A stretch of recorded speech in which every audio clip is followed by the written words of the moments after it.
after that. Okay, very good. All right, thank you.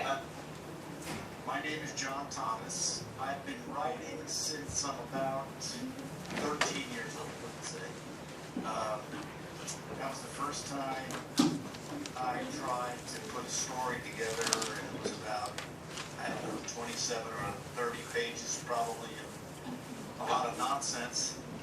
And I gave it to my English teacher, my 7th grade English teacher, Miss Morrison. I remember that. And she read it, and I guess she gave me some extra credit for my effort. As I said, it probably wasn't really that good. But I've been writing all these years. It's a long time now. I've written a lot of poetry. I've written a couple of full-length screenplays, which I have never tried to have anything done with, but I think they're too. About 25 years ago, I wrote and directed a children's play for church. That went over pretty well, I think. Turned it into a book at the time, and the book manufacturer went bankrupt, but that's part of life, I guess. I wrote this book here, Jacob Marley, A Ghost Story. I started writing it in the year 2003. And let me say, before I get into that, I'm married. I've got 3 grown children.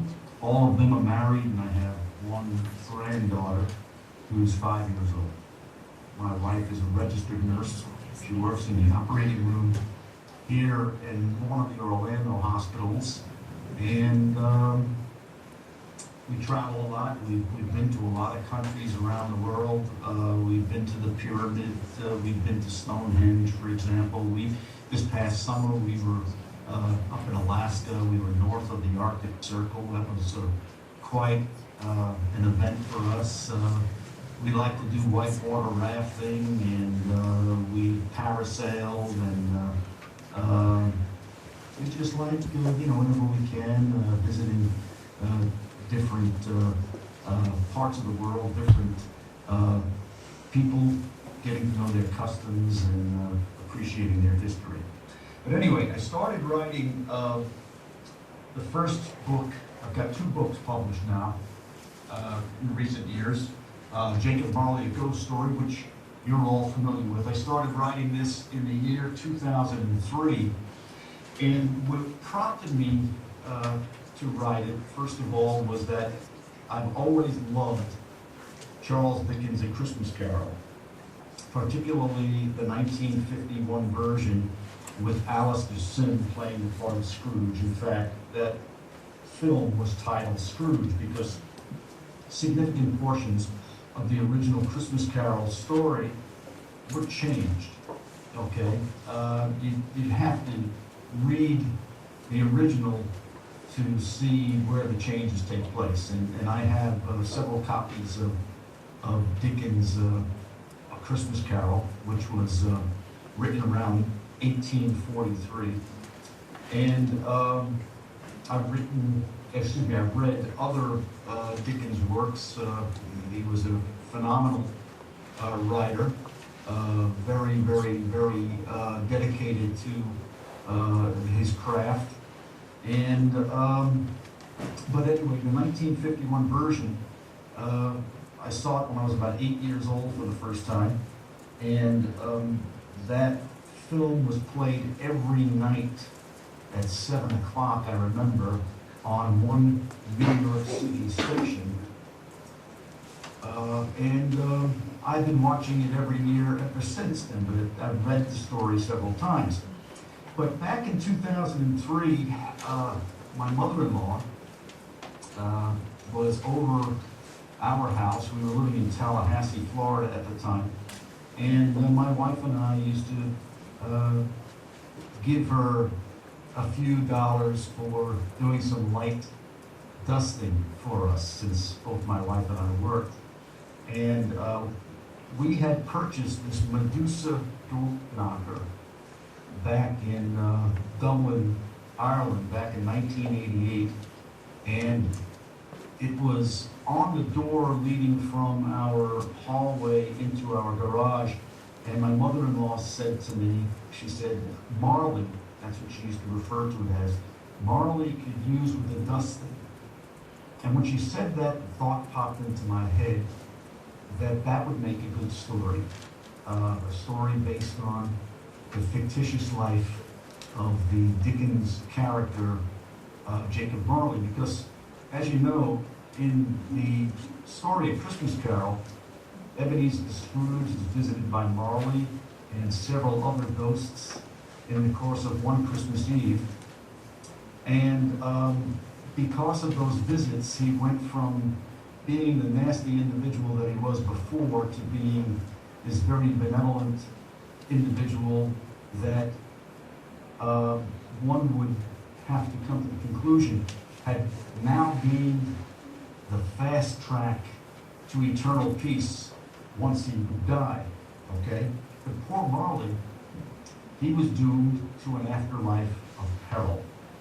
So at the very least, what I wanted to do was create a life to give this man his day in court, at least in the minds of public opinion, to give a reason or reasons or give at least some rationalization as to why he was the bad man that he was. And I don't judge him with my writing. I don't pretend to.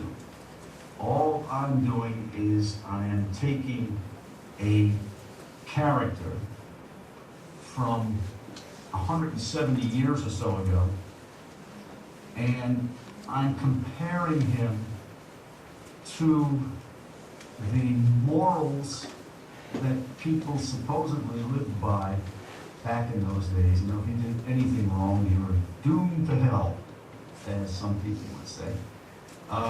But in the modern world, I think we have a more forgiving nature about us all. And so I wrote this story. It took me about a year to write. And I want to thank you all very much for reading this book. It means an awful lot to me. It means an awful lot to me to have this wonderful opportunity to speak to you about it and to take your questions, and hopefully I can do them some justice with my answers. Thank you. Does anyone have a question that you want to ask? Who wants to start us off? You guys all have to come up to the front. Well, I don't really have a question, but we wrote down questions for a different book. Now, if you're talking to me, I'm not hearing you. Didn't you write questions? Did you guys write No, we some? wrote. Okay, then let's use the whole sentence. Can you hear me now? Yeah, You're breaking up on me. I hope you could hear me when I was talking. Yeah, we good. Yeah. We good. Okay. Go up to the front. Go ahead and say your name. Say your name. Ask the question. I don't see any of you. I just see the screen. You can sit down in the chair and you can see you better that way. Say hi, I'm Oliver. Hi, my name is Oliver, and I'm going to ask you, as a professional author, do you have any tips for how to write a good book? Well, what works for me may not work for someone else, but I think a lot of people who write understand that if you put the pen down, you don't always come back to the idea that you had when you put it down. It's hard to go to bed, for example, at night when you're in the thought writing process. Your brain wants to continue writing. You won't be able to sleep until you finish writing, putting down on paper at least the idea that you had when you began writing that evening. So I would say you've got to be dedicated. It has to be a priority. You can't have your favorite show on or a sporting event on or people in the same room with you sometimes when you're trying to write and you're trying to be serious about it. Thank you. Thank you. Do you want to go ahead and ask the next question? Okay. So Oliver, do you want to hand that to her for me? So she'll ask the next question. So introduce yourself. You can just sit in that chair. Okay, so I'm Brianna, Hi, And so, Brianna. I was wondering if you had any plans to write additional books? The right way? Additional books? Yes, yes. As a matter of fact, as I mentioned, besides my Jacob Marley, A Ghost Story book, which you've read, I have written The Lust of Ebenezer Scrooge, okay? Which I finished writing about 2 years ago. And I have started writing another book, comedy. The book, The Lust of Ebenezer Scrooge, is a comedy. It's a very, very dry comedy, I would say. But the book I'm writing now, I think, is going to be more funny. Okay, it's called well, it really was Nixon's idea. And if any of you know who Richard Nixon was, he was the only president that we've ever had that actually resigned from the presidency. Okay, and there's been a lot of humor about him over the years. But anyway, I've started writing a book called "Well, it really was Nixon's idea." Thank you. All right, I'm gonna have you go.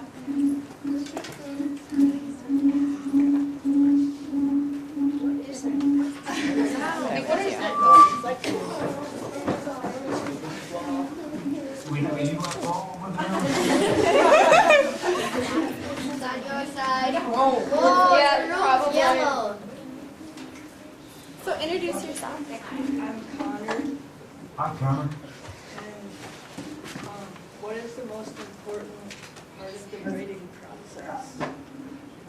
The most important part of the writing process is once you have an idea in your mind, you've got to put it down.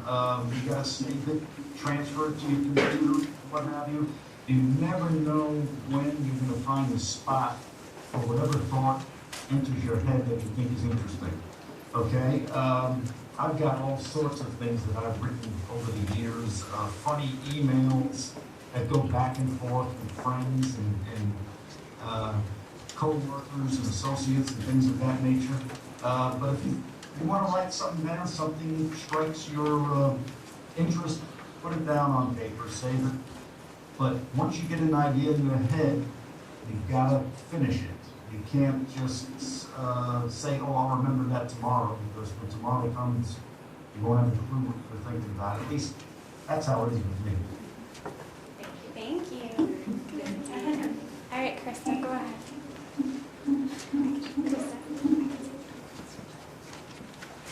Where is that UFO?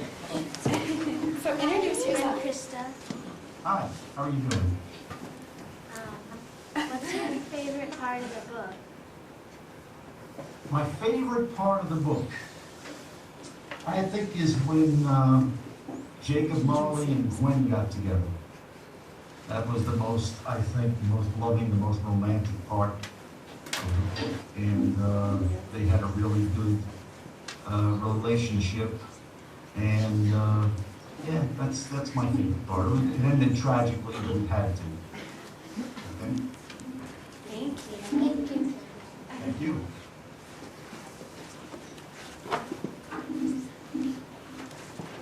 Hello, my name is Brody, and do you ever get frustrated as a writer?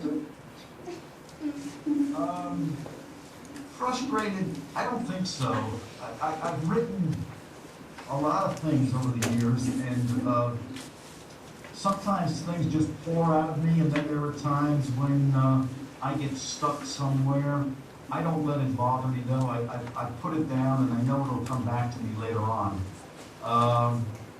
I'll be inspired to finish it.